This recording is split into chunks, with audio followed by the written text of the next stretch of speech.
Tell you how weak mob ties is. There's no such thing as a mob ties. It's a fictitious name. They're not a mob. Mob ties is like the white boy from Malibu Most Wanted. Jay Prince Jr. and his son, they like the Malibu from Most Wanted. They're not no real gangsters. When Charleston White singles someone out, the atmosphere shifts immediately. It's never just casual commentary. It becomes a storm that the online world can feel. This time, his attention was on Houston's influential figures, Jay Prince Sr. and Jay Prince Jr., and the city noticed the tension instantly. What started as a postponed event quickly escalated into a public confrontation over who really holds influence in Houston. Charleston claimed on Live that he received a call directly from the mayor's office and the gang unit, and the message he got was unmistakable. Y'all, I just got the call from the Houston's mayor's office and the gang unit police department in Houston, Texas. They are scared of a lot. And this is what I'm telling the Houston Police Department. Y'all can suck my... Man, I don't want to talk no more. I'm gonna sit down and talk to her. If Jay Prince want to sit down and talk to me, I'm bringing the FBI and the police. Instead of backing down, Charleston intensified his stance. He declared, "I promise God I just got that call and dared HPD to check him if they had the guts." He emphasized that he wasn't interested in private meetings or behind-the-scenes peace talks. Everything had to be public. What began as a scheduling issue evolved into a larger discussion about power, control, and the unseen politics that govern Houston's streets. Rumors started circulating about the extent of the Prince family's influence, but Charleston made no subtle hints. He was direct. Wearing his Texas pride like armor, he stressed that every mark on him was earned through struggle. Then came the moment that ignited online reactions. Charleston made it clear that no one in Houston intimidated him. Never will. I don't know what type of town let one mother run something. That's a weak town. Don't know one mother run nothing in Dallas nor Fort Worth. He said, "Y'all can't tell me who to fear. Jay Prince don't run nothing over here." The live session erupted. Viewers were shocked by his boldness and the limits he was willing to push. His message landed like a blend of caution and intensity. Part preacher, part troublemaker. He criticized what he sees as fake street codes and superficial respect, pointing out that many people idolize names instead of reality. Some praised his courage, seeing him as fearless for saying what others wouldn't. Others, however, viewed him as someone who thrives on chaos, always stirring the pot. Regardless of perspective, one fact is clear: when Charleston White targets someone, people pay attention. This time, his focus was squarely on the Prince family, a legacy that helped define Houston's rap culture. To me, I see why. But he don't have a mob, and he not a mafia. You know, quote unquote celebrities checking in and things like that. I feel like a lot of people when make that white boy check in. Yeah, make the white boy motorcycle gang. Jay Prince Sr. didn't just create Rap-A-Lot records.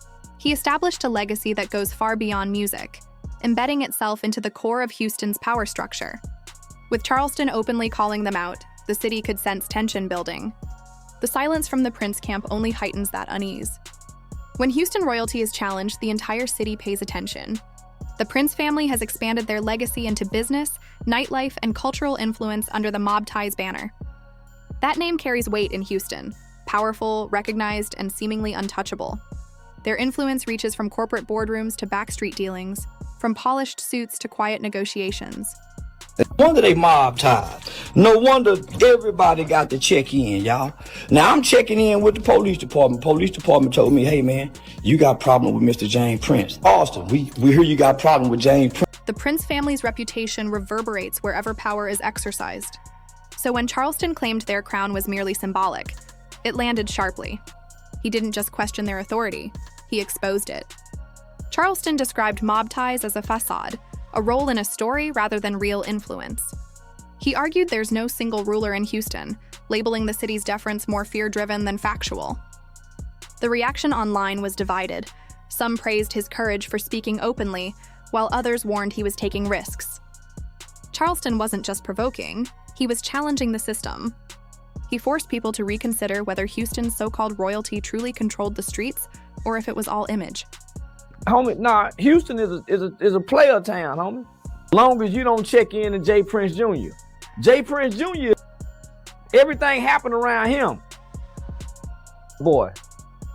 Not the city of Houston. The tension escalated quickly.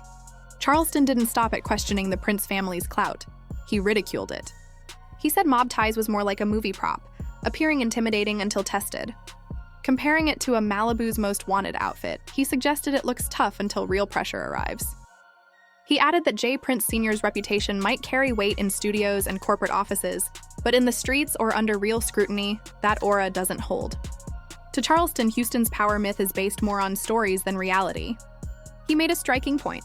If one person truly ran the city, it would show in every handshake, corner, and deal.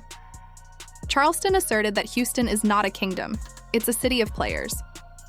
He described it as a place built on hustlers, not kings.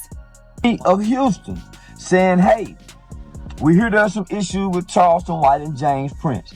Don't you think it's a little too early to have this conflict? She said, well, listen, I'm not stopping my event. I ain't stopping my event. I got a black male that's scared of James Prince. I bet if it was a white person, they wouldn't be scared of Rap A Lot Records. I bet they got a black police chief. You better keep jumping on. You better keep jumping on.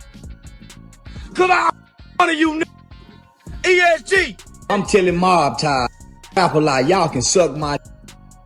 Do y'all hear that woman's voice? Do y'all hear the pain in that woman's voice? Now you knowing this was a goddamn kids event for over a month. But because J. Prince, because I refused to sit down with you, y'all called my manager and I told you sitting down with. According to Charleston, the so-called check-in code is more about performance than actual authority, a show for people hesitant to admit they're free. That statement landed sharply. From there, he escalated his point, saying he received calls not from random individuals, but directly from the mayor's office and the gang unit. He described it as a subtle pressure campaign, explaining, soft hands are moving pieces off camera, attempting to get him to calm down. Then, looking directly into the camera, he challenged them to step into the light if their power was genuine. When suggestions emerged that he meet with J. Prince to negotiate peace, Charleston was unequivocal. He stated that if such a meeting happened, he would bring the FBI to the table. No smiles, secret deals, or handshakes in the dark. He turned the situation into a public test. Do you want peace because you have control, or silence because you fear the truth? Charleston made it clear that silence is not an option for him. That principle drives every one of his statements. He exposes legends, forces responses, and compels the city to weigh names against principles. Supporters see him revealing hidden influence that many pretend doesn't exist, while critics accuse him of creating conflict just to stay relevant. Regardless, the tension felt real, with stakes that seemed substantial. The situation reached a breaking point at a children's mentorship event, an occasion meant for positivity. Charleston claimed someone tried to sideline him for safety reasons. Phones buzzed, texts flew, and rumors circulated, yet he didn't back down. Loud, proud, and defiant, he was ready to turn a peaceful event into the next headline. He argued that if the pressure came from the Prince family circle, it wasn't about protection, it was about control. He said plainly, "Don't play it off like protection when it's really about power." Organizers, caught in the middle, questioned the timing, but Charleston fired back sharply. He demanded to know why speaking to youth now required city clearance, asking, who's really being protected, the crown or the community? Every word carried weight, showing that he wasn't just challenging a family, he was critiquing a system built on fear and legend. The mentorship event became the epicenter for what followed. What was intended to be a space for guidance and hope transformed into a battleground of words. Families and children were present, but organizers began receiving calls warning that conflict might arise. Charleston recounted these warnings live, emphasizing their impact. He said, "Y'all hear that woman's voice? That's fear right there."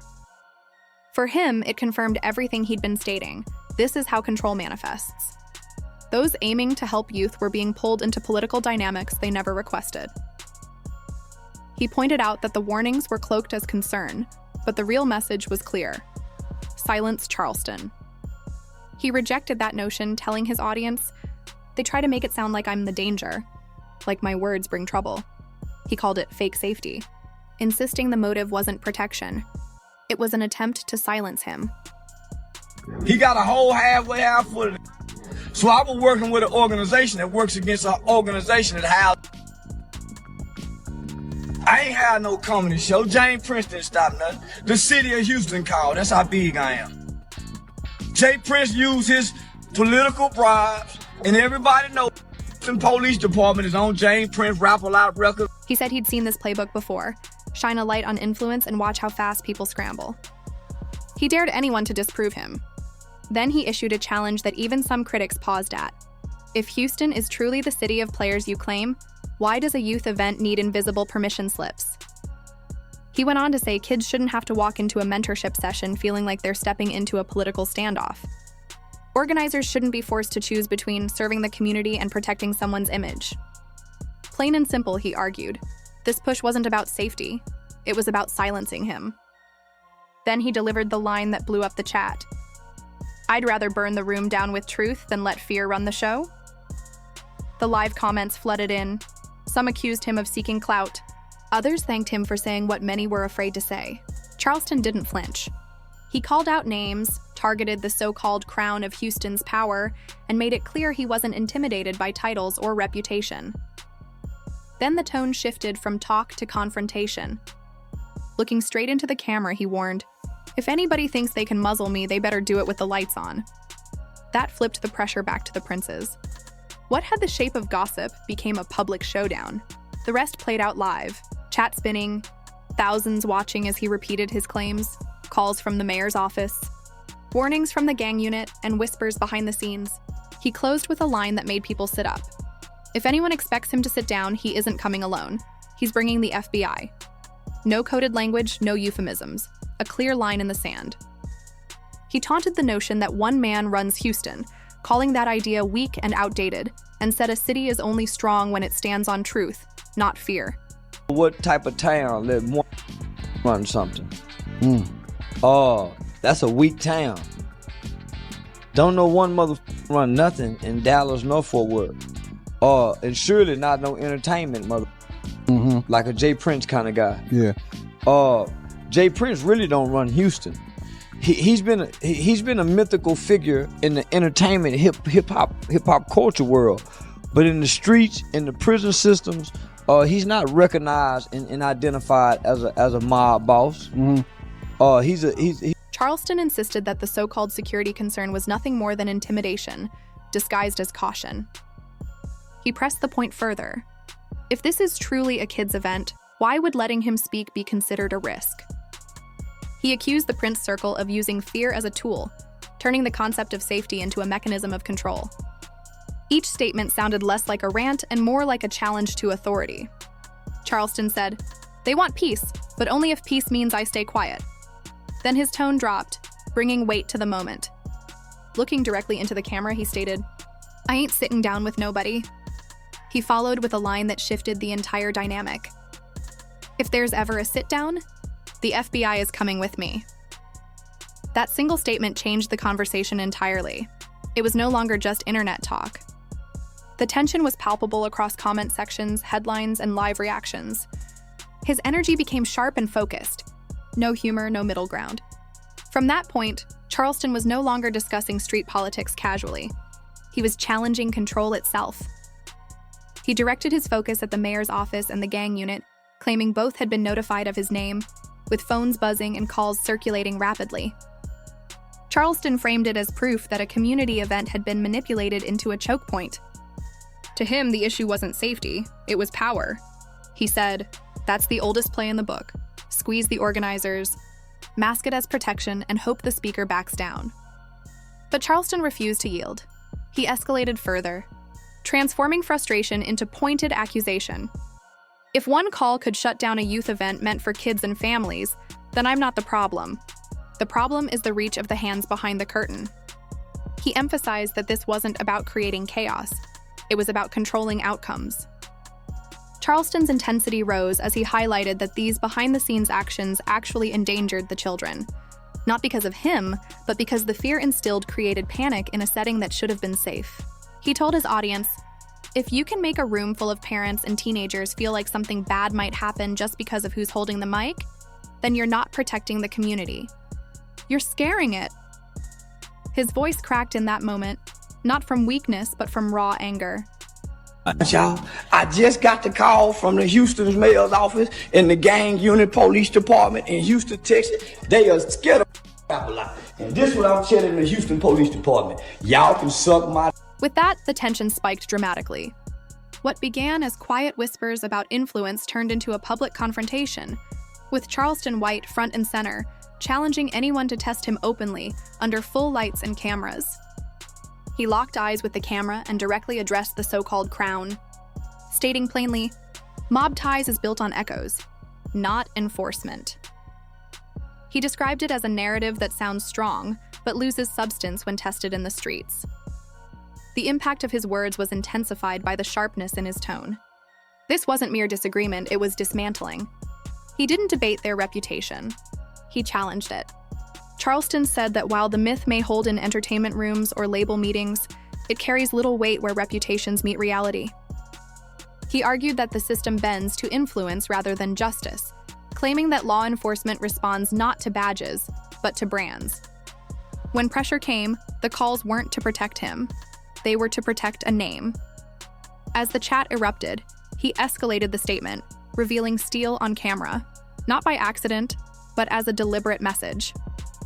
Supporters saw it as proof he refuses to be manipulated, while critics labeled it reckless, evidence that he was entering a dangerous zone where attention and risk collide.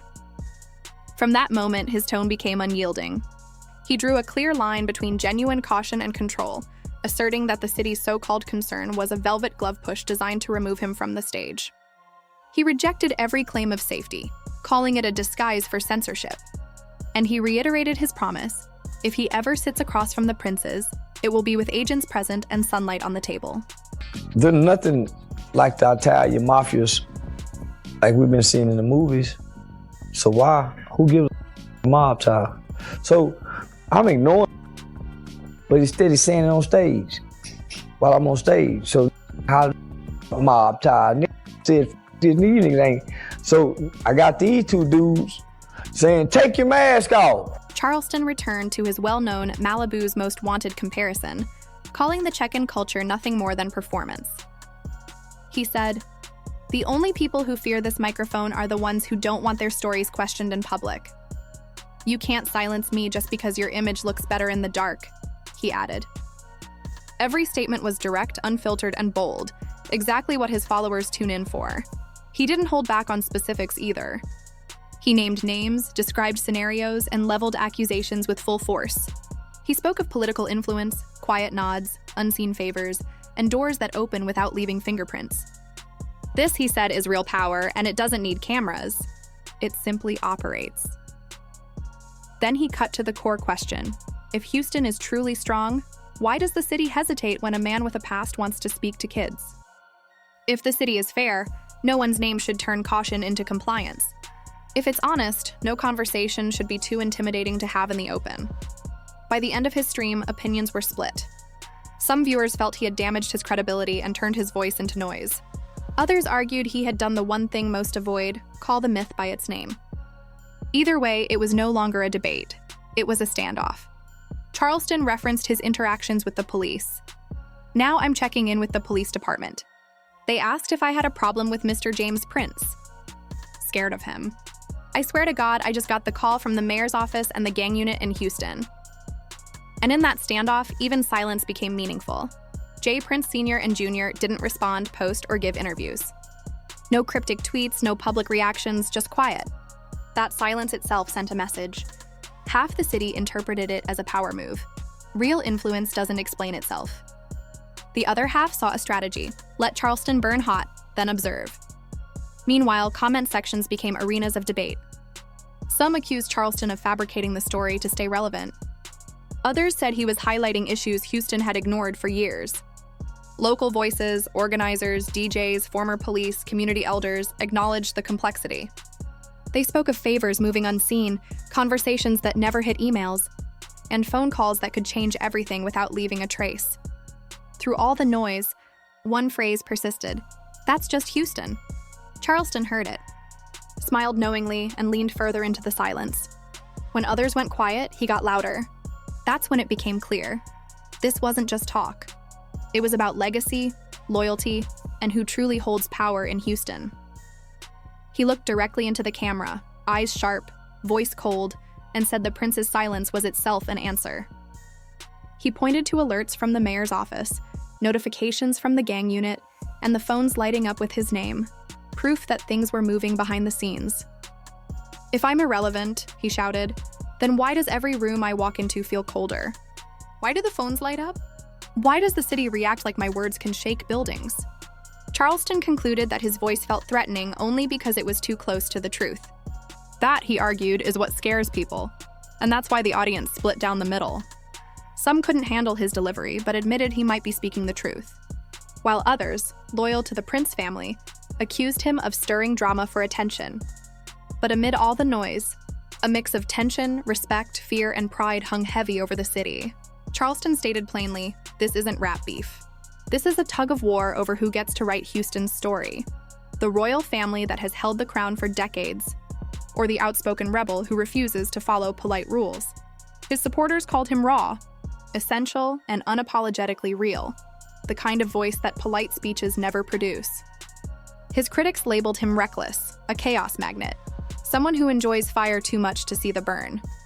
Yet both sides kept watching because one fact was undeniable. The silence from the top didn't calm anything. It made the tension volcanic. Charleston declared, "If the throne stays quiet, the city still has to answer. Is the myth bigger than the truth, or is the truth finally bigger than the myth?" That line landed like a thunderclap. The conversation shifted as Charleston addressed loss, something everyone felt but avoided. He said, "How can we talk about mob ties when the city is still grieving?" He didn't accuse the princes of crimes. He focused on the dialogue itself. Who runs Houston? Became a heavier question after tragedy, and Charleston pressed harder. A crown can't be both a networking slogan and a shield from hard questions. He criticized the culture of check-in rules as theater, a performance pretending the city belongs to a few instead of millions. "That's not protection," he said. "That's a script." Comment sections erupted with debate. Some defended mob ties as a lifestyle brand, brotherhood, or community building. Others argued the phrase gained weight after real losses in the city, carrying memories beyond status and bottle service. Charleston fed into that energy. Respect shouldn't be demanded in whispers. It must be earned in daylight. "If you're truly powerful," he said, "you shouldn't fear a conversation." He reiterated, "Houston's a player town, big, complicated, full of hustlers and dreamers. Treating it like one man's porch is disrespectful to the city." Rumors and stories started circulating again. Names, events, parties, meetups, whispers. None confirmed, all messy. Charleston didn't present documents. He attacked the myth. When a brand becomes bigger than accountability, the brand becomes the problem. He summed it up. Mob ties isn't power. It's a costume. The chat erupted, arguing, laughing, cursing, but Charleston stayed calm, breathing heavy, steady, staring into the lens as if revealing a secret everyone already sensed. In that silence, the weight hit hardest. Between respect and rebellion, Houston's balance was shifting, and Charleston stood in the middle, daring anyone to silence him. He called the crown a prop, a stage piece dressed as power. The legacy wasn't being protected, it was being watered down by people chasing the look of authority without doing the work that built it. Houston split again. Half stood with Rap-A-Lot's legacy, loyal to J. Prince Sr.'s discipline, code, and business moves that shaped Southern rap. Charleston had no place redefining their history, they said. The other half refused to accept silence. Respect must be earned daily. If a name carries weight in boardrooms and civic spaces, it's fair game for public questions. Charleston framed it as a crossroads. Either the brand steps into the daylight, separating myth from muscle, business from bravado, or the city continues pretending slogans and handshakes equal leadership. "I'm not putting legacy on trial," he said. "The silence is." He warned, "When silence gets this loud, someone will confuse fear for respect." Every live stream became a public challenge.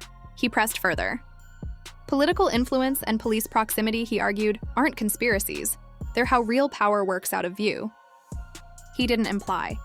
He alleged, phone lines heat up when certain names are mentioned, and Houston PD bends around them like metal around a magnet. He cited viral clips, like Rapper Zero being jumped while officers watched, and cases where reports were accessed improperly.